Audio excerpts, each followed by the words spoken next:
बाद हो आज का ये प्रोग्राम इतना कामयाब और इतना खूबसूरत प्रोग्राम देने के लिए जहां तक पार्टी का ये प्रोग्राम करने का ताल्लुक है, हमने ये प्रोग्राम पहले रखा हुआ था। जम्मू में भी हमने 2-3 जगहों पे सोचा था कि हम किसानों से बात करेंगे और कश्मीर में भी हमने 2-3 प्रोग्राम रखे थे किसानों से बात करने के लिए, इस वास्ते कि जो नरेंद्र मोदी जी ने अमेरिका के साथ में जो एक डील की, उसके क्या क्या नुकसान हमारे मुल्क को और खासतौर से किसानों को होने वाले हैं, उससे आपको जानकारी करने के लिए। लेकिन साथ ही में खाड़ी में जंग शुरू हुई, अभी किसानों का मामला उधर ही पड़ा हुआ है। जो जंग शुरू हुई उसके भी असरात अब निकलने वाले हैं। तो हम लोगों का मानना है कि जिस तरीके से पिछले कई सालों से हम भारतीय जनता पार्टी की सरकार को काम करते हुए देख रहे हैं, चाहे किसानों के बारे में हो, चाहे नौजवानों के बारे में हो, चाहे जो उनके वादे थे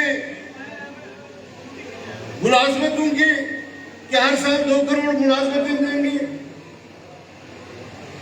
चाहे किसानों की आमदनी को दुगना करने के बारे में बात हो, जितनी भी बातें उन्होंने कही, आज वो सब की सब मुल्क विरोधी साबित हो रही है। किसान विरोधी अलग, नौजवान विरोधी अलग, जो फौजी भर्तियां होती थी जवान विरोधी अलग। कोई ऐसा सेक्टर नहीं है जहां आज बीजेपी की सरकार नाकाम ना हुई हो। और उसके बाद में यहां पे हमारे साथियों ने, खासतौर से चौधरी लाल सिंह जी ने जो किसानों के मुश्किलात परेशानियां सामने उजागर की, उनको मैं दोहराना नहीं चाहूंगा। लेकिन आप देखते हैं यही किसान है, पानी ज्यादा हो जाए तो मुश्किल, पानी कम हो जाए तो मुश्किल, धूप निकले कभी ज्यादा तो मुश्किल, ना निकले ज्यादा तो मुश्किल। हर रंग से किसान मुश्किलों में फंसा हुआ है। जिस वक्त हिंदुस्तान आजाद हुआ, उस वक्त मुल्क की जो पैदावार थी वो इतनी कम थी कि हमें चावल और गेहूं बैरूनी मुल्कों से, बाहर के मुल्कों से मंगा के हिंदुस्तानियों का पेट भरना पड़ता था। आज आप लोगों को याद नहीं होगा, लेकिन जो बुजुर्ग लोग हैं वो बता सकते हैं आपको कि हमारी इतनी उपज भी नहीं होती थी और मुल्क के बाहर से हमारे वास्ते चावल हो, गेहूं हो, कुछ भी हो। तो उस वक्त के वजीर आजम पंडित जवाहरलाल नेहरू ने 2 चीजों को लेके खास तौर से 2 ऐसे प्रोग्राम बनाए।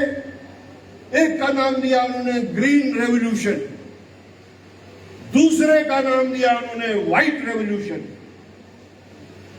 ग्रीन रेवोल्यूशन यानी उपज बढ़ाई जाए, व्हाइट रेवोल्यूशन दूध को ज्यादा से ज्यादा दूध की पैदावार हो। और ये उसी की देन है कि आज न कि सिर्फ पूरा मुल्क हम अपनी उपज खाते हैं, बल्कि यहाँ की पैदावार से जो भी कुछ पैदा होता है वो बाहर के मुल्कों में भी जाता है। दूध की उपज इतनी हो गई कि यहां से दूध अब बाहर जाता है मिल्क प्रोडक्ट्स के तौर पे। कहना आप लोगों से जो है वो ये है कि एक साइड हमारा किसान मुश्किल परेशानियों में घिरा हुआ है। अगर घिरा नहीं होता, अगर बीजेपी सरकार ने वो 3 काले कानून नहीं बनाए होते तो किसको शौक था सड़कों पे मरने का। 700 किसानों ने शहादतें दी सिर्फ इस वास्ते कि जो वो कानून थे वो हमारे किसानों के खिलाफ थे। और फिर किया क्या, जो किसान कहते थे, हक की बात कहते थे, सही बात सच बात कहते थे, आखिर में फिर वही किया। अभी उसको 2 या 3 साल ही हुए, समझ में नहीं आता कि जो डील नरेंद्र मोदी ने अमेरिका के साथ की, सच कहते हैं राहुल गांधी जो उन्होंने पार्लियामेंट में कहा कोई भी प्राइम मिनिस्टर हो, किसी भी पार्टी का प्राइम मिनिस्टर हो, किसी भी इलाके का प्राइम मिनिस्टर हो, वो ऐसी डील नहीं कर सकता। अगर ये डील हुई है तो वो किसी ऐसी मजबूरी के तहत हुई है जो जबान पे लाई नहीं जा रही। तो वो डील जिसके तहत नरेंद्र मोदी ने हमारे किसानों के पेट में लात और कमर पे छुरा जो घोंपा है, वो कैसे हुई और क्यों हुई। आज जो बातें दुनिया की मुख्तलिफ अखबारों में, मुख्तलिफ चैनल्स पे, मुख्तलिफ माध्यम से दुनिया के सामने जो आ रही है, जिसको एप्स्टीन फाइल का नाम दिया गया है, तो हम ये मानते हैं कि चूंकि एप्स्टीन फाइल में हिंदुस्तान के बहुत सारे लोगों में, बहुत सारे पॉलिटिशियंस, बहुत सारे मिनिस्टर्स जो इस वक्त हैं, उन एप्स्टीन फाइल्स में उनका नाम है। एक तो वो मजबूरी है, कहने को तो कहते हैं कि उसमें शायद मोदी जी का भी कहीं जिक्र है, लेकिन हम वो तब तक नहीं कह सकते जब तक कि उसका पूरा सबूत ना हो। एक मजबूरी ये है, और दूसरी मजबूरी कि आज बीजेपी वाले खुद से कहते हैं कि हिंदुस्तान की जो अगर कोई सबसे बड़ी और सबसे अमीर पार्टी है तो वो बीजेपी है। न कि सिर्फ दुनिया का मुल्क का कहते, वो कहते हैं दुनिया की सबसे अमीर तरीन पार्टी वो है। तो अगर उन्होंने पैसा जमा किया जायज तरीके से, नाजायज तरीके से, इलेक्टोरल बॉन्ड्स के जरिए, पावर बॉन्ड्स के जरिए, जिस किसी भी तरीके से, तो वो पैसा कहां गया? ये वही पैसा है जो एक साइड से अंबानी और दूसरी साइड से अडानी के जरिए दुनिया के मुख्तलिफ इलाकों में जाके वो वहां पे लगाया जा रहा है पैसा।